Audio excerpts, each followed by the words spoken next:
Cigarette না হয় খাইছে একদিন শখ করে, হ্যাঁ,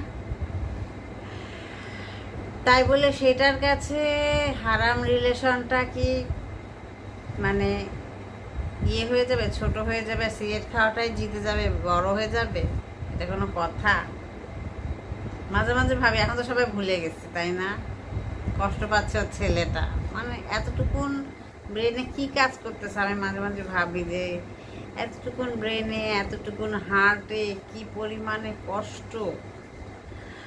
মানে আমরা যারা এজ হয়ে গেছে, বয়স হয়ে গেছে, আমরা কি কষ্টটা আল্লাহর কাছে শেয়ার করি না, কাউকে তো বলতে পারি না, আর বলা উচিত না। আপনি যদি কষ্ট আল্লাহ ছাড়া অন্য কাউকে বলেন, আপনার কষ্ট কিন্তু দ্বিগুণ হারে, চক্রবৃদ্ধি হারে বাড়বে। আর কষ্ট যদি আল্লাহর কাছে বলেন, কমতে শুরু করবে, অ্যাটলিস্ট আপনি শান্তি পাবেন।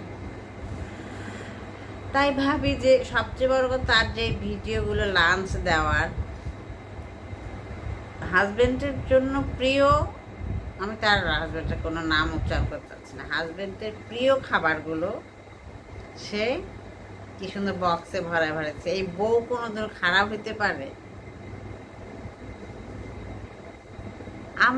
আমি তো হচ্ছে অনেক নিজেকে ইয়ে লাগে যে আল্লাহ, আমার হাজবেন্ড দুপুরে ইয়ে খায়, বাদাম খায়, খেজুর খায়, ও দুপুরে মানে দুপুরে ভাত খায় না, রাতে খায়, এটা ওর অভ্যাস।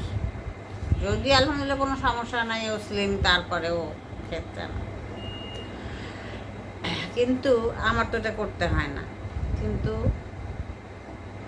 কি সুন্দর ওখানে তো শুটিং সেটে কিন্তু রান্না হয়, খাবার থাকে, ইচ্ছা করলে সে সে নিজে পেস চালায়, নিজে ব্যস্ততা, ছোটো বাচ্চা, সেগুলো ইয়েতেও তো সে ইচ্ছা করলে নাও পাঠাতে পারতো। এত কিছু সামলায়, পেস সামলায়, ছোট বাচ্চা। আমার তো বাচ্চা, আমার ছেলের বয়স 21 বছর, মেয়ে প্রায় 18 হবে, এই আমরা সামলাইতে পারি না, সে এতটুকুন বাচ্চা সামলায়।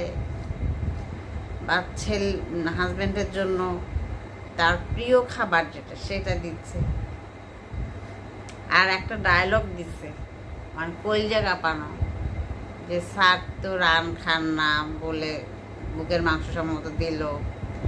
আর ডাইনিংয়ে যে চেয়ারটা, সেখানে কিং দিয়ে, আমি তার হাজব্যান্ডের নাম উচ্চারণ করতে চাই না, আমার ইচ্ছা করতেছে না, কিং দিয়ে লেখা, রাজার আসন দিছে,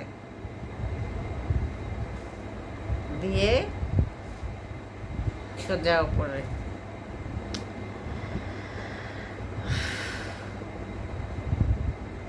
আসলে